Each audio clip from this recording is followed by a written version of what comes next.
Welcome to Fear and Greed Summer Investing Series, brought to you by Vanta, specialists in compliance-led growth. I'm Sean Aylmer.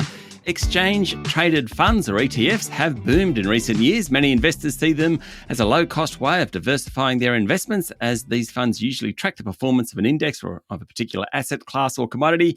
So today we're looking at the 5 ETFs to watch this year. As always, it's general information only. You should seek independent advice before making investment decisions. Chris Brycki is the founder and CEO of online investment advisor Stockspot, a great friend of our podcast. Chris, welcome back. Thank you, Sean. You're on the hot seat. You got about 4 minutes.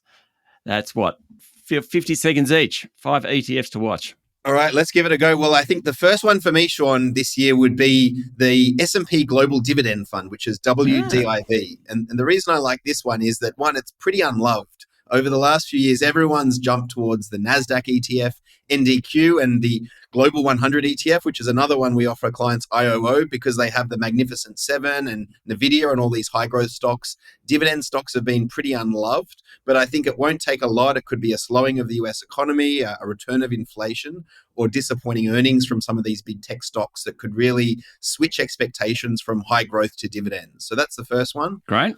The next one I like is the Emerging Markets ETF. Now, this is really another story of an unloved ETF. Like, everyone's been fleeing China and emerging markets for the last few years, and certainly the Trump election hasn't helped the situation now that everyone believes there's going to be pretty harsh tariffs on a lot of these countries as well.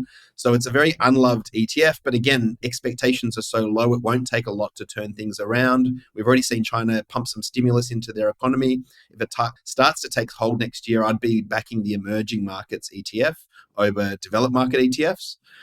Third one, I know we've talked about it before, Sean, but the gold ETF has always been one of my favorites. And this year, I think will be an interesting one. After in 2024, it was up 32%.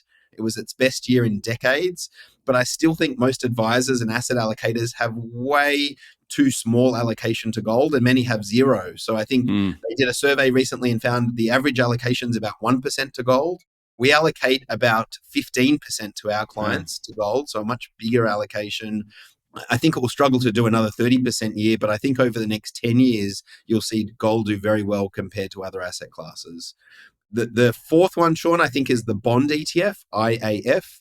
Obviously, Australia was one of the few economies not to cut interest rates in 2024, but with inflation coming down and most of our jobs that we created last year just been in the public sector and very few private sector jobs being added, I think we're likely to see the bond ETF do well as our economy slows next year.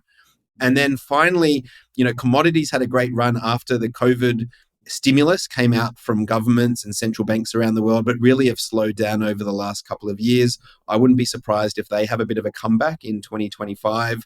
The two ones that I've got on my watch list and are in our Stockspot portfolios are OZR and BCOM. One is investing in the stocks that have commodities and the other is investing into the commodities themselves. I think inflation is here to stay from a secular perspective, and commodity ETFs are a good one to keep in your portfolio. They're really interesting, all 5 of them. A couple of them are very valuation driven, so the dividends and the emerging companies. Others are a little bit more cyclical, so maybe gold cyclical. And the bond ETF, that's certainly a cyclical play. So, I suppose the point is not all ETFs are the same. You kind of have to use those same disciplines that you might do in investing in an equity or a commodity or something when you're thinking about ETFs.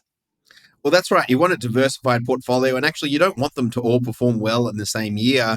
Last year, we saw ETFs like the Gold and Global 100 ETF pump up over 30%, but equally bond ETFs and other more cash-driven ETFs didn't do as well. It's nice to see that because you know that there'll be a year that bonds actually is the one that's capturing the returns, and some of these other asset classes don't do as well. Chris, thanks for joining us this morning. My pleasure. Thanks, Sean. That's Chris Brycki, founder and CEO of online investment advisor Stockspot.